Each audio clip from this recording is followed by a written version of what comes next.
ವಾರ್ತೆಯ ಮುಖ್ಯಾಂಶಗಳು. ಶಿರಸಿಯ ವೈದ್ಯ ರಮೇಶ್ ಕಲ್ಗುಟ್ಕರ್ ಹತ್ಯೆ ಆರೋಪಿ ಬಂಧನ, ಎಸ್ಪಿ ದೀಪನ್. ಬಣ್ಣದ ಮಠದಲ್ಲಿ ಶ್ರದ್ಧಾ ಭಕ್ತಿಯಿಂದ ನಡೆದ ಶ್ರೀ ಬಸವ ಜಯಂತಿ. ಜಿಲ್ಲಾ ಮಾಜಿ ಅರಸೇನಾ ಪಡೆಯ ಅಧ್ಯಕ್ಷರಾಗಿ ರಾಮಚಂದ್ರ. ಕಾರವಾರ ಶಾಸಕ ಸತೀಶ್ ಶೈಲ್ ಪುತ್ರಿ ಸಾಧ್ವಿ ಸತೀಶ್ ಶೈಲ್ 2026 ಮಿಸ್ ಇಂಡಿಯಾ. ಚಲಿಸುತ್ತಿದ್ದ ಬಸ್ನಲ್ಲಿ ಕಾಣಿಸಿಕೊಂಡ ಬೆಂಕಿ, ಪ್ರಯಾಣಿಕರು ಪಾರು. ಶಿರಸಿ ಬಣ್ಣದ ಮಠದ ವ್ಯವಸ್ಥಾಪಕರಾಗಿ ಎಸ್ಪಿ ಹಿರೇಮಠ ಅವರು ಜಗಜ್ಯೋತಿ ಬಸವಣ್ಣನವರ ಭಾವಚಿತ್ರಕ್ಕೆ ಪೂಜೆ ಸಲ್ಲಿಸುವುದರ ಮೂಲಕ ಬಸವ ಜಯಂತಿಯನ್ನು ಶ್ರದ್ಧಾ ಭಕ್ತಿಯಿಂದ ಆಚರಣೆ ಮಾಡಿದರು. ಈ ಸಂದರ್ಭದಲ್ಲಿ ಗುರು ಸಿದ್ದೇಶ್ವರ ಮಹಿಳಾ ಮಂಡಳದ ಅಧ್ಯಕ್ಷರಾಗಿ ವೀರಮ್ಮ ಹಿರೇಮಠ ಮತ್ತು ಸದಸ್ಯರಾಗಿ ಡಾಕ್ಟರ್ ರಶ್ಮಿ ಹಿರೇಮಠ, ಬಿಜಿ ಹಿರೇಮಠ ವಕೀಲರು ಉಪಸ್ಥಿತರಿದ್ದರು. ವಾಕ್ಯದ ಮೂಲಕ ಎಲ್ಲರೂ ತಮ್ಮವರೆಂದು ಭಾವಿಸಿಕೊಂಡು ಜೀವನ ಸಾಗಿಸಬೇಕೆಂದು ವರ್ಣಿಸಿದರು. ಅದೇ ರೀತಿಯಾಗಿ 12ನೇ ಶತಮಾನದಲ್ಲಿ ಅನುಭವ ಮಂಟಪದ ಮೂಲಕ ಉತ್ತರ ಕನ್ನಡ ಜಿಲ್ಲಾ ಮಾಜಿ ಅರಸೇನಾ ಪಡೆ ಕ್ಷೇಮಾಭಿವೃದ್ಧಿ ಸಂಘ ಅಧಿಕೃತವಾಗಿ ಶಿರಸಿಯಲ್ಲಿ ಅಸ್ತಿತ್ವಕ್ಕೆ ಬಂದಿದ್ದು, ಇದರ ಅಧ್ಯಕ್ಷರಾಗಿ ಅರಸೇನಾ ಪಡೆಯ ಮಾಜಿ ಯೋಧ ರಾಮಚಂದ್ರ ಜಿ ನಾಯ್ಕ್ ಆಯ್ಕೆಯಾದರೆ ಉಪಾಧ್ಯಕ್ಷರಾಗಿ ಅನಂತ್ ಬಿ ಮಡಿವಾಳ್ ಆಯ್ಕೆಯಾಗಿದ್ದಾರೆ. ಕಾರ್ಯದರ್ಶಿಯಾಗಿ ಶಂಕಪ್ಪ, ಉಪ ಕಾರ್ಯದರ್ಶಿಯಾಗಿ ನಾಗರಾಜ್ ಜಿ ನಾಯ್ಕ್, ಖಜಾಂಚಿಯಾಗಿ ರಾಘವೇಂದ್ರ ನಾಯ್ಕ್, ಉಪ ಖಜಾಂಚಿಯಾಗಿ ಕೃಷ್ಣಮೂರ್ತಿ ನಾಯ್ಕ್, ಸಂಘಟನಾ ಕಾರ್ಯದರ್ಶಿಯಾಗಿ ಜಯವಂತ್ ಎಸ್ ನಾಯ್ಕ್ ಹಾಗೂ ಉಪ ಸಂಘಟನಾ ಕಾರ್ಯದರ್ಶಿಯಾಗಿ ನೀಲಕಂಠ ನಾಯ್ಕ್ ಆಯ್ಕೆಯಾಗಿದ್ದಾರೆ. ಉತ್ತರ ಕನ್ನಡ ಜಿಲ್ಲಾ ಮಾಜಿ ಅರಸೇನಾ ಪಡೆ ಮಹಿಳಾ ಸಂಘಟನಾ ಕಾರ್ಯದರ್ಶಿಯಾಗಿ ಅಧ್ಯಕ್ಷರಾಗಿ ಪದ್ಮಾಕ್ಷಿ ಆರ್ ನಾಯ್ಕ್ ಅವರನ್ನು ಎಲ್ಲರ ಒಪ್ಪಿಗೆ ಮೇರೆಗೆ ನೇಮಕ ಮಾಡಲಾಯಿತೆಂದು ತಿಳಿಯಲಾಗಿದೆ. ಎಪಿಎಂಸಿ ರೈತ ಭವನದಲ್ಲಿ ಸಭೆ ನಡೆಸಿ ಈ ಆಯ್ಕೆ ಮಾಡಲಾಗಿದೆ.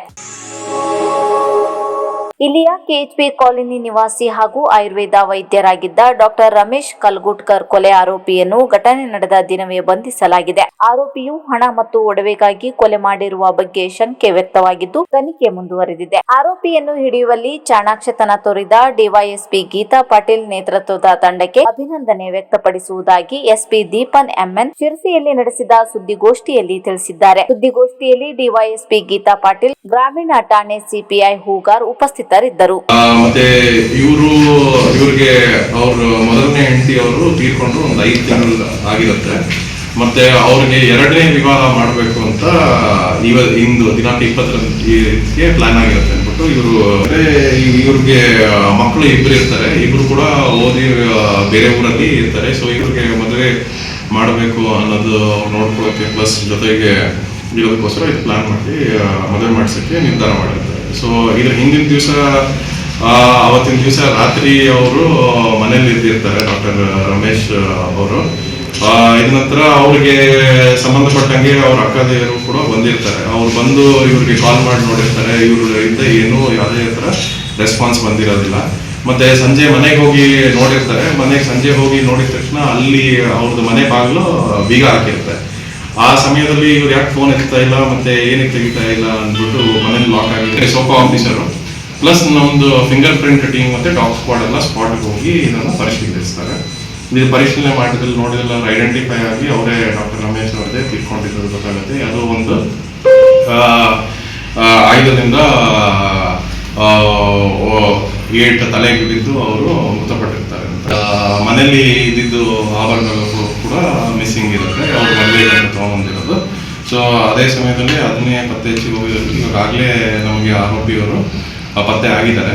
ಸೊ ಪತ್ತೆ ಆಗಿ ನಾವು ತನಿಖೆ ಕೈಗೊಳ್ತಾ ಇದ್ದೀವಿ. ಅದನ್ನ ತನಿಖೆ ಕೈಗೊಂಡು ಕಂಪ್ಲೀಟ್. ಇವಾಗ ನಮಗೆ ಪ್ರಾಥಮಿಕ ಗೊತ್ತಾಗಿರೋದು ಏನಂದ್ರೆ ಇವರು ಪರಿಚಯ ಆಗಿದ್ದಾರೆ. ಅವ್ರ ನೆಂಟರಲ್ಲ, ಯಾರು ಇಲ್ಲ ಅವ್ರದ್ದು. ಸೊ ಇವ್ರಿಗಂತಾನೆ ಪರಿಚಯ ಆಗಿ ಅವ್ರ ಜೊತೆಗೆ ಪರಿಚಯದಿಂದ ಬಂದು ಇವ್ರ ಜೊತೆ ಇದ್ರು ಅನ್ನೋದು ಗೊತ್ತಾಗಿದೆ. ಸೊ ಇನ್ನ ಇವ್ರಿಗೆ ಹೆಂಗೆ ಪರಿಚಯ ಆಗಿದ್ದಾರೆ ಮತ್ತೆ ಎಷ್ಟು ಏನಿತ್ತು ಅನ್ನೋದು ನಾವಿನ್ನ ತನಿಖೆಯಲ್ಲಿ ತಗೊಂಡಾದ್ಮೇಲೆ ನಾನು ನಿಮಗೆ ಅದೆಲ್ಲ ತನಿಖೆಯಲ್ಲೇ ಗೊತ್ತಾಗುತ್ತೆ.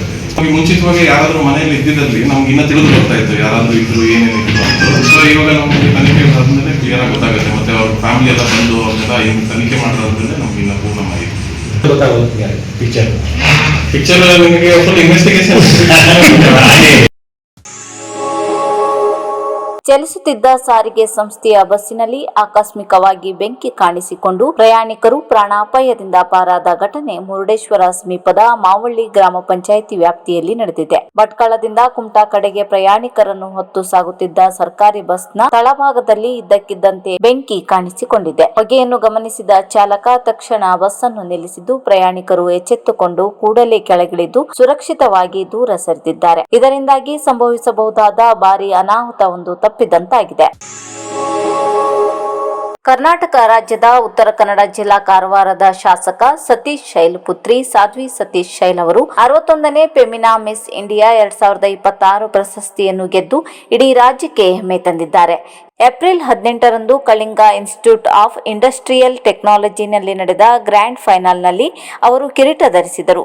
ಮಿಸ್ ಇಂಡಿಯಾ ಸ್ಪರ್ಧೆಯ ವಿಜಯವಾಗಿದೆ. 21ನೇ ವಯಸ್ಸಿನ ಸಾಧ್ವಿ ಯೂನಿವರ್ಸಿಟಿ ಆಫ್ ಬ್ರಿಟಿಷ್ ಕೊಲಂಬಿಯಾದಿಂದ ಆರ್ಥಿಕ ಶಾಸ್ತ್ರ ಮತ್ತು ಅಂತಾರಾಷ್ಟ್ರೀಯ ಸಂಬಂಧಗಳಲ್ಲಿ ಪದವಿ ಪಡೆದಿದ್ದಾರೆ. ಮಾಡೆಲಿಂಗ್ನ ಜೊತೆಗೆ ಉದ್ಯಮಿ, ಫೋಟೋಗ್ರಫಿ, ಸ್ಕೆಚಿಂಗ್ ಹಾಗೂ ಸಾಮಾಜಿಕ ಕಾರ್ಯಕರ್ತೆಯಾಗಿ ಗುರುತಿಸಿಕೊಂಡಿದ್ದಾರೆ. ಈ ಜಯದೊಂದಿಗೆ ಸಾಧ್ವಿ 2027ರ ಮಿಸ್ ವರ್ಲ್ಡ್ ಸ್ಪರ್ಧೆಯಲ್ಲಿ ಭಾರತವನ್ನು ಪ್ರತಿನಿಧಿಸಲಿದ್ದಾರೆ.